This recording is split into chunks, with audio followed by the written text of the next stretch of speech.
আসসালামু আলাইকুম, শুভ সন্ধ্যা। আমি doctor Farhan Imtiaz Chowdhury, general surgery বিশেষজ্ঞ এবং একজন ল্যাপারোস্কোপিক সার্জন। আজকে আমি আপনাদের সামনে পিত্তথলির পাথরের চিকিৎসা পদ্ধতি সম্পর্কে আলোচনা করব। পিত্তথলির পাথর হলেই কি অপারেশন করতে হয়?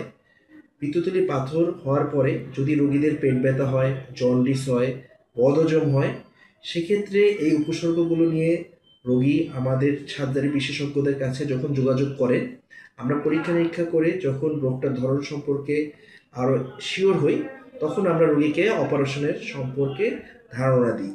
অপারেশন কেটেও করা যায়, আবার আধুনিক পদ্ধতিতে মেশিনের মাধ্যমে, মানে যেটাকে আমরা বলি ল্যাপারোস্কোপিক সার্জারি, সেভাবেও আমরা করতে পারি। ল্যাপারোস্কোপিক সার্জারির সুবিধা কি? ল্যাপারোস্কোপিক সার্জারিতে পিত্তথলি পাথর অপারেশন করলে ছোট ছোট 4টা ফুটা 5 মিলিমিটার সাইজের ক্যামেরার পোর্টের মাধ্যমে অপারেশনটা সম্পন্ন করা হয়। অনেকের মাঝে ভুল ধারণা থাকে যে ল্যাপারোস্কোপিক সার্জারি করলে পিত্তথলির পাথর পিত্তথলি সহ সম্পূর্ণ ক্লিয়ার হয় না। আপনাদের অবগত করতে চাচ্ছি যে এই 5 মিলিমিটার সাইজের যে 4টা পোর্ট আমরা ছোট ছোট ফুটা করে পিত্তথলির পাথর ল্যাপারোস্কোপিক মাধ্যমে রেগুলার অপারেশন করি, আমরা সম্পূর্ণ পিত্তথলি পাথর সহই রিমুভ করি। বর্তমানে আধুনিক চিকিৎসা পদ্ধতিতে ল্যাপারোস্কোপিক সার্জারির মাধ্যমে আপনারা যদি পিত্তথলির পাথর অপারেশন করেন, আপনাদের কম ব্যথা হবে, ছোট দাগ হবে অপারেশনের, অনেকটা কসমেটিক সার্জারি, খুব দ্রুত বাসায় যেতে পারবেন, তাড়াতাড়ি মুভমেন্ট করতে পারবেন। কিন্তু আপনারা যদি কেটে অপারেশন করেন, সেক্ষেত্রে আপনারা বুঝতে পারছেন দাগ অনেক বড় হবে, ব্যথাটা তীব্র হবে এবং আপনার সেলাই কাটতেও সময় লাগবে বেশি এবং স্বাভাবিক জীবনে ফিরতেও দেরি হবে।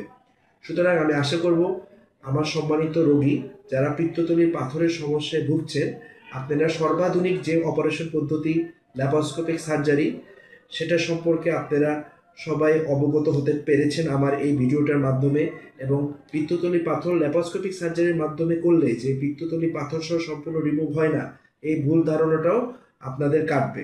সবাই ভালো থাকবেন, সুস্থ থাকবেন, নিয়মিত এক্সারসাইজ করবেন এবং স্বাভাবিক সুস্থ খাবার গ্রহণ করার চেষ্টা করবেন, কারণ এসব প্রক্রিয়া মেনে চললেই আপনি পিত্তথলির পাথর থেকে আপনার রেগুলার জীবনে মুক্ত থাকতে পারবেন।